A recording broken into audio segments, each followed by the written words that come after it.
આમ તો અમારી જે પોલીસની નોકરી છે ને, તો અમે સવારથી સાંજ અમારે કંઈક ને કંઈક સવારે જ્યારે ઉઠીએ ને 7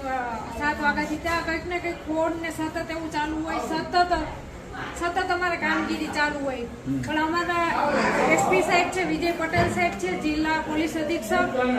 અને ડીવાયએસપી છે જાડેજા સાહેબ, એમનો આ વિચાર હતો કે આપણે આ જે લાલો મૂવી છે એ આપણે દેખાડવું છે, એમ મનોરંજન મળે એટલે એના માટે દેખાડવું છે, તો તમે લોકો આયોજન કરો. એટલે આ વસ્તુ જ્યારથી ચાલુ કરી તો અમે પેલા સિનેમામાં ગયા તો એને કોઈ એમ કીધું કે અમારે આવી રીતના મૂવી દેખાડવાનું છે, તો કઈ વાંધો નહીં, થઈ જશે. બધું અમારું જે વ્યવસ્થા કરવાની હતી એ બધી વ્યવસ્થિત થઈ ગઈ. બસની વ્યવસ્થા, મૂવી દેખાડવાની વ્યવસ્થા, નાસ્તાની વ્યવસ્થા બધી એકદમ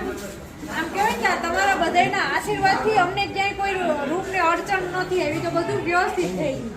અને આખો દિવસ અમારે પોલીસ સ્ટેશન બી એટલા ધરાવતા હોય કે આખો દિવસ કંઈક ને કંઈક કામ હોય, તો મારા સ્ટાફને લઈ આવી તો આજે એ બી બધું સચવાઈ ગયું અને બધું એકદમ સકારાત્મક રીતે બધું પૂર્ણ થયું કે આપણે કોઈને કંઈ થયું નહીં, શાંતિથી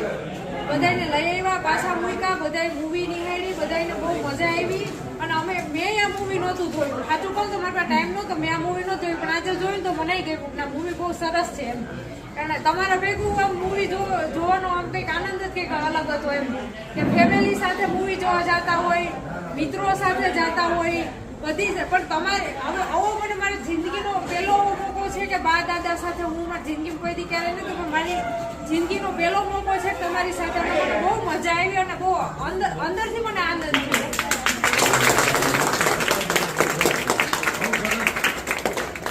આવો